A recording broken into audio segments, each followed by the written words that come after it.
ನಮಸ್ಕಾರ ಸ್ನೇಹಿತರೆ, ನೀವು 43ನೇ ದಿನ ಭೇಟಿಯಾಗ್ತಾ ಇದ್ದೇವೆ. ಇಂದು ಎರಡು ಪದಗಳನ್ನು ತಿಳ್ಕೊಳ್ಳೋಣ. ಆ ಎರಡು ಪದಗಳು ಬ್ಯಾಚಲರ್ ಮತ್ತು ಸ್ಪಿನ್ಸ್ಟರ್. ಏನಿದು ಎರಡು ಪದ?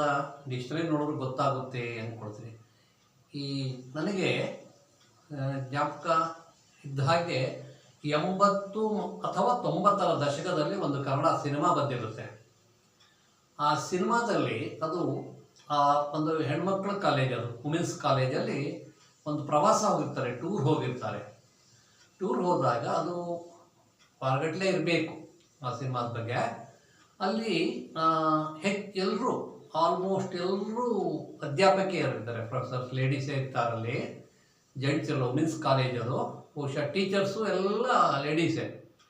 ಅಲ್ಲಿ ಅವರ ಕಾಲೇಜು ಲೆಕ್ಚರರ್ಸು, ಪ್ರೊಫೆಸರ್ಸ್ ಹೇಳ್ತಾರೆ, ಮೇಡಮ್ ನಾವು ಮನೆಗೆ ಹೋಗಬೇಕು, ನಮ್ಮ ಮಗು ಬೇಜಾರು ಮಾಡ್ತಾ ಇದೆಯಂತೆ, ನಮ್ಮ ಹಸ್ಬೆಂಡು ಹುಷಾರಿಲ್ವಂತೆ, ಹೀಗೆ ಹಾಗೆ ಹೇಳ್ತಾ ಇರ್ತಾರೆ. ಅದಕ್ಕೆ ಆ ಕಾಲೇಜಿನ ಪ್ರಿನ್ಸಿಪಾಲ್ ಇರ್ತಾರೆ, ಅವ್ರು ಮೇಡಮ್, ಅವ್ರು ಹೇಳ್ತಾರೆ, ಸ್ವಲ್ಪ ಬಹಳ ಆತ್ಮೀಯವಾಗಿ ಹೇಳ್ತಾರೆ, ಅದಕ್ಕೆ ಕಂಡ್ರಮ್ಮ ನಾನು ಇನ್ನೂ ಬ್ಯಾಚುಲರ್ ಆಗಿದ್ದೀನಿ ಅಂತ. ಸ್ನೇಹಿತರೆ, ಇದು ಎಷ್ಟು ತಪ್ಪು ಒಂದು ವಾಕ್ಯ ಅಂದರೆ, ಈ ಉಚ್ಚಾರಣೆ ಬಹಳ ತಪ್ಪಿದು.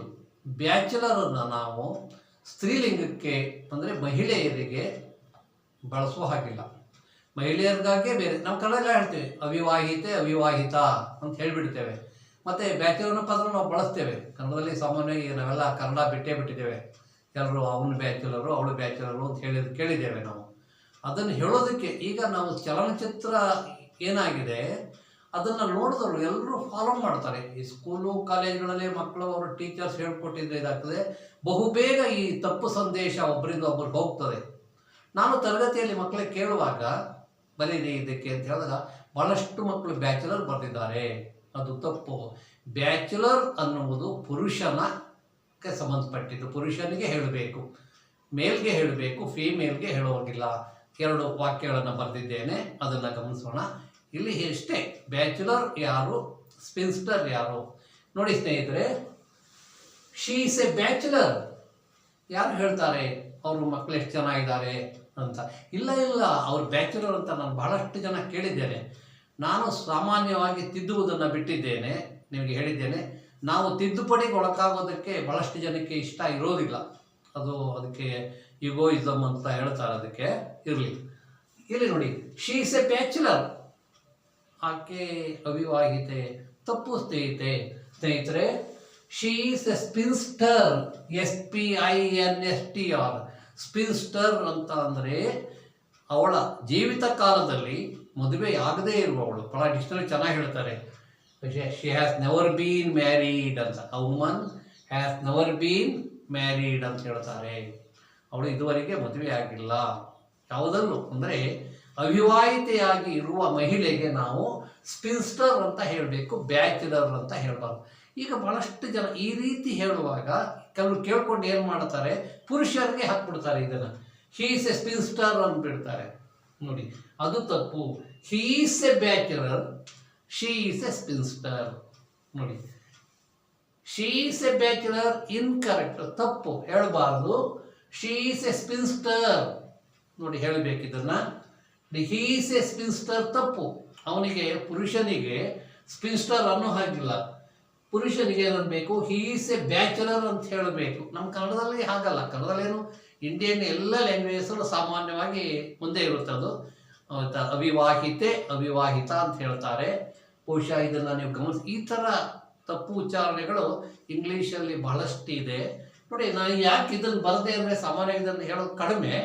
ಯಾಕೆ ಇದನ್ನು ಬರದೆ ಅಂತ ಅಂದರೆ, ಹೀ ಬಿಲಾಂಗ್ಸ್ ಟು ಅಂತ ಹೇಳಬೇಕು. He belongs to that category, that group ಅಂತ. ಅದನ್ನು ಹೀಗೆ ತಿದ್ದುವಾಗ ಕೆಲವರು ವಿದ್ಯಾವಂತರೇ ಐ ಬಿಲಾಂಗ್ಸ್ ಅಂತ ಹೇಳ್ತಾರೆ. ನಾನು ಒಂದು ಕಾಲೇಜಿನಲ್ಲಿ ಪಾಠ ಮಾಡ್ತಾ ಇದ್ದೆ 10-15 ವರ್ಷಗಳ ಹಿಂದೆ. ಅದು ಬಹುಶಃ ಶ್ರೀರಂಗಪಟ್ಟಣ, ಟಿ ನರಸೀಪುರ ತಾಲೂಕಲ್ಲಿ ಒಂದು ಕಾಣಿಸ್ತದೆ. ಹೋಗ್ತಿದ್ದೆ ನಾನು, ಸುಮಾರು ಕಾಲೇಜಲ್ಲಿ ಹೋಗಿದ್ದೇನೆ. ಅಲ್ಲಿ ಅವರ ಮ್ಯಾನೇಜಿಂಗ್ ಕಮಿಟಿಯವರು ಒಬ್ಬರು ಹೇಳಿದರು, ಬಹುಶಃ ಅವರೇ ಚೇರ್ಮನ್ ಹೇಳಿದರು, ನೋಡಿ ಸರ್, ನನ್ನ ಹತ್ರ ಬರ್ತಾರೆ ನಮ್ಮವ್ರು ಬಂದು, I belongs to your community ಅಂತಾರೆ, ನೋಡಿ ಇದು ಹೇಗೆ ಅಂತ. ಐ ಬಿಲಾಂಗ್ಸ್ ಬರೋದೇ ಇಲ್ಲ. ನೋಡಿ ಹೀಗಿದೆ.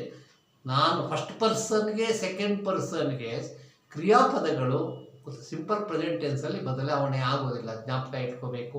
ಐ ಬಿಲಾಂಗ್ಸ್ ಅನ್ಬಾರ್ದು, I belong, you belong, but he belongs, she belongs, ಜ್ಞಾಪಕ ಇಟ್ಕೋಬೇಕು.